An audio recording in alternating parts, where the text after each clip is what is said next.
Hello guys, welcome to our YouTube channel. तो इस video के अंदर हम डिस्कस करेंगे क्लास 7th का चैप्टर नंबर फर्स्ट इंटीजर्स, जिसकी एक्सरसाइज 1.1 का question number 5th। Question number 5th है हमारे पास। Mohan deposits ₹2000 in his bank account and withdraws ₹1642 from it the next day. If withdrawal of amount is represented by a negative integers, then how will you represent the amount deposited? Find the balance in Mohan's account after the withdrawal.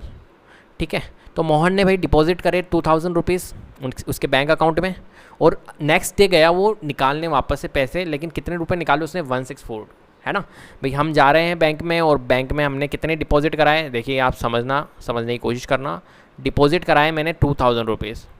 Next day मैंने क्या करा, मेरे को ज़रूरत पड़ी पैसों की, और मैंने क्या करा, विड्रॉल मतलब क्या होता है? पैसे को निकालना। ठीक है, कितने रुपए निकाले मैंने? पूरे नहीं निकाले, 1642 ही निकाले, 1642 रुपये, 1642। ठीक है, अब ये क्या कह रहा है, देखो, if withdrawal of amount is represented by negative integers. अगर विड्रॉल में जब भी निकालता हूँ तो विड्रॉल अमाउंट को मैं, जो 1642 है, इसको मैं रिप्रेजेंट करता हूँ किससे? नेगेटिव इंटीजर से। किससे? नेगेटिव इंटीजर से, मतलब माइनस से। तो डिपॉजिट अमाउंट को मैं किससे रिप्रेजेंट करूँगा, मतलब 2000 को मैं किससे रिप्रेजेंट करूँगा? तो आप बताना है आपको। तो आप खुद सोचो, अगर मैं पैसा निकाल रहा हूँ तो पैसा क्या हो रहा है? लेस हो रहा है ना मेरे अकाउंट में से, मतलब नेगेटिव हो रहा है। और जब मैं पैसे जमा कराऊंगा तो अपने अकाउंट में पैसे क्या होंगे? बढ़ेंगे। ठीक है, इंक्रीज होगा मतलब पॉजिटिव इंटीजर्स। क्लियर है? ये तो समझ गया ना। देन क्या पूछा है? Then how will you represent the amount deposited? Positive integers. And find the balance in Mohan's account after the withdrawal. तो find the balance in Mohan's account, कितना विड्रॉल के बाद में उसके अकाउंट में कितना बैलेंस बचा, बताओ। 2000 उसने जमा कराए थे, ठीक है, और नेक्स्ट डे गया 1642 क्या हुआ? पैसे निकाल लिए उसने। तो अब कितने रुपए बचे? तो 2000 में से क्या करेंगे? 1642 को लेस करेंगे, माइनस करेंगे।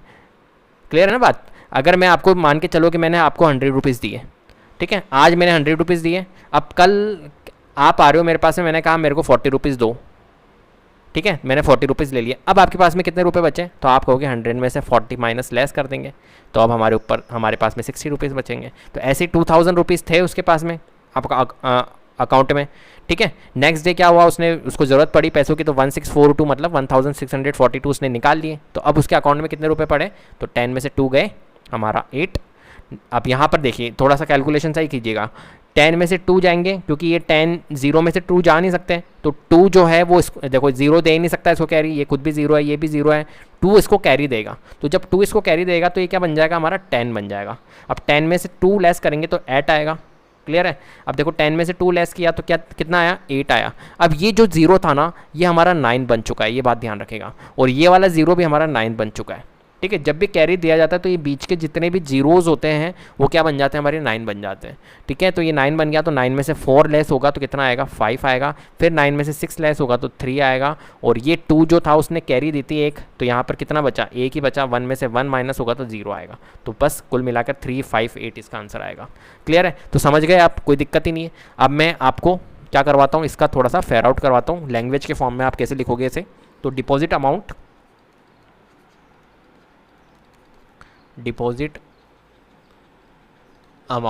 इज इक्वल टू कितना है हमारे पास में? ₹2000। ठीक है, डिपॉजिट अमाउंट इतना ही था ना। विड्रॉल अमाउंट कितना था? लिख दो आप, withdrawal amount is equal to 1642। ठीक है, अब बैलेंस कितना रहेगा आपके पास में? तो आप लिखोगे बैलेंस हमारे पास में रहेगा सर 2000 में से माइनस कर देंगे 1642, तो हमारे पास में जो बैलेंस आया था वो आया था 358। कितने rupees? 358 rupees. Then the balance in Mohan's account after withdrawal 358 rupees. और आपसे क्या पूछा? Then how will you represent the amount deposited? तो आप कैसे रिप्रेजेंट करोगे इसको? पॉजिटिव इंटीजर से। ठीक है, तो if withdrawal of amount is represented by negative integers and deposited, यहाँ पे लिखोगे आप deposit of amount is represented by positive integers. Clear है? तो यहाँ पे लिख लो भले। बैलेंस तो आ गया हमारा 358 एंड